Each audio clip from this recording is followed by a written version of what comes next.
haatana dhegaystayaal waxaad ku soo dhowaataan barnaamijka dhaqanka iyo hiddaha iyo axmed faarax cali idaaja.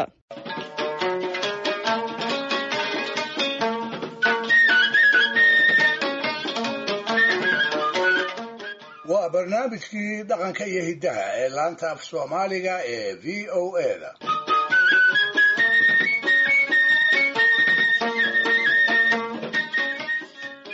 dhegaystayaal marka ay adeegsiga sheeka xiriirooyinka iyo mahmaahda joogto maanseyahanadu ma kala laha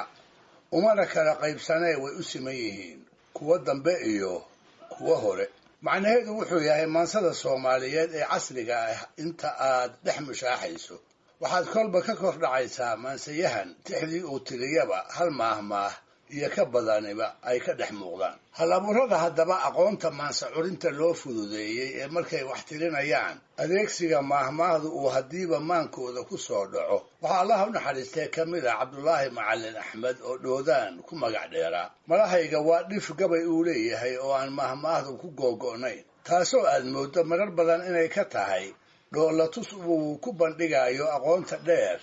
ee uu dhaqanka dadkiisa iyo dalkiisa u leeyahay, gaar ahaan dhaqanka reer miyiga iyo murtidooda darfaha ballaaran ee waaye aragnimadoodu ay siisay. dhowr tusaale oo aan ka soo xulay gabayadiisa tirada iyo tayadaba badan aan u horraysiiyo mahmaahdii ahayd cadowgaaga dhuux sagaaraa loogu soo dhaashadaa. sida muuqata waa murti inagu waaninaysa dandarrada markaas ina haysa inaan qarsanno oo aan cadowgeennu foolkeenna ka akhrisan. si aanu cadowgaasi inoogu wiirsan waa inuusan jireec inaga garan oo markii uu inaga hor yimaado aan u muujinno dhereg iyo ladnaan aan wada run ahayn. gabay haddaba dhugad la yidhaahdo oo 1960 uu soomaalida ku guubaabinayey kuna hoga tusaalaynayay iyada oo dhaqankeeda ku dheggan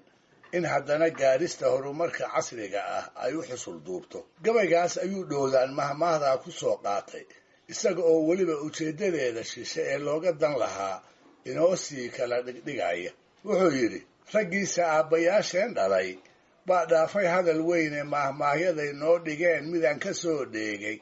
intaad sacabaduu dhigan lahayd cadowku dhuudaaya si uu dhooma inaad buuxsatood dharagtay kuu moodo dhafoor xun iyo cadowgaagu yuu dhuubni kaa garanne waxaaba loogu soo dhaashadaa dhuux sagaar ah. markaad hadalku geystuu u dhici sii dhadhamisaanna dhudhunkeeda taa lama lahayn dheef ka raadsada macnuhu waa dhiggaa lama baryee ceebka dhowrsada.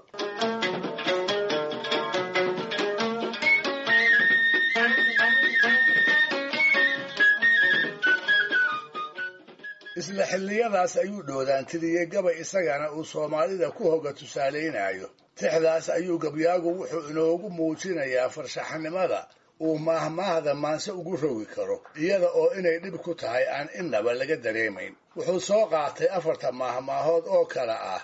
dhagax, taabasho iyo tuujini waa isaga too, hal nin la toosanin nin la tuur leh, waana abuur baa ka horraysay, iyo saddexleedii ahayd 3 baa rag ugu liita, matabcade, matoshe iyo matashiishe. dabadeedna gebigoodba intuu isxojiyey ayuu ku soo koobay 7 meelis oo ka mid ah gabaygiisii uu tusaale u bixiyey. wuxuu yidhi, dhagax, taabashiyo tuujin iyo inaad tantoomayso 3 baa midkaad ula tagtaa, waa isugu taagee nin wixii la toosani mid buu tuur la leeyahay waanada abuurkaa tirtira oo ka tabaroone qofkaan tirinsa maalkiisu waa inuu tasoobaaye maradiisa kaan tolan dhaqsay uga tifmaysaaye ka tashiiran waayana ma dhalan si u taajiro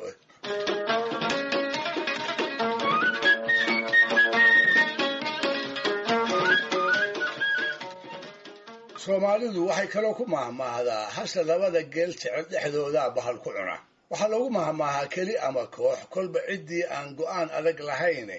2 dhinac oo xinifi dhex taal waaba dhinac iska raacda kuna raas noqota. cidda sidaas u dhaqanta ayay mahmaahda u dardaar warinaysaa. waxayna dhoodaan ku soo dhacday mar uu u dan lahaa niman uu barbarayn iyo talaxumo ku malaynayay, malahaygana uu jidhku u danqanayay. hasha dhaqankaas leh intuu ku maseeyey ayuu nimankii ugu duur xulay sarsarkiiyo hashii 2 geel soof ku wada raacday ee bahalku seeraha ku dilay kama sokaysaan. waxaa sidoo kale iyaduna jirta mahmaah saddexley ah oo ay soomaalidu tidhaahdo saddex waxyaalood rabbi waa karaa mase yeelo dhisan maayee allow dhal isii xoogsan maayee allow xoola isii iyo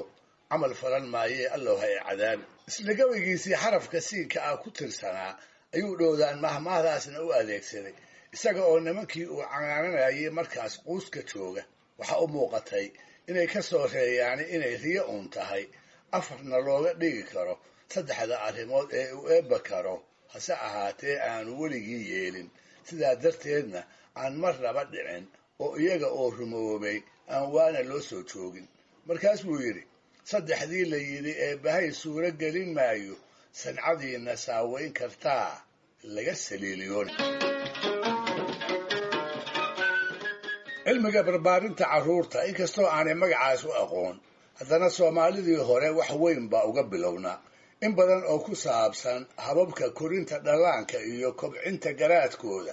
ayaa laga helayaa suugaanta qaybaheeda kala duwan gaar ahaan mahmaahda iyo sheekooyinka hiddaha ee daa'iba da'da ka dambaysa ay dhaxalsiin jirtay taana waxaa tusaale wacan u noqon karta mahmaahda ah awrba awrka ka horeeya saanqaadkiisuu leeyahay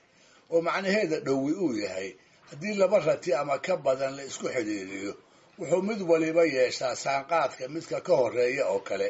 haddii uu dheereeyo wuu dheerayn haddii uu gaabiyana wuu gaabin dulucda shishe ee mahmaahduse intaas way ka baaxad weyn tahay waxayna baraysaa barbaarinta carruurta cashar ku saabsan oo ah inay had iyo jeer u badan tahay kolba curadka qoyska u soo hormara in wiilasha kale ay ku daydaan waaga dambena ayba ku dabeecad noqdaan badanaa waalidka soomaaliyeed ayay mahmaahdaasi ku soo dhacdaa mar walba oo ay arkaan qaar carruurtooda yaryar ka mid ah oo tabihii guraacnaa ee kuwa ka waaweyn ay ku arki jireen iyaguna ku dhaqmaaya haddaba cabdulaahi dhoodaan oo mahmaahdaas gabayadiisa midkood u soo daliishadayna waa kii lahaa margi baraqa awrkee hoggaan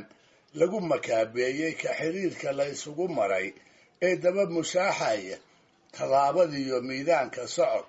way ismatelayaane dhegaystayaal barnaamijkii dhaqanka iyo hidduhu maanta halkaa inoo jooga waana toddobaadka soo aadan iyo ku kale hadduu eebba idmo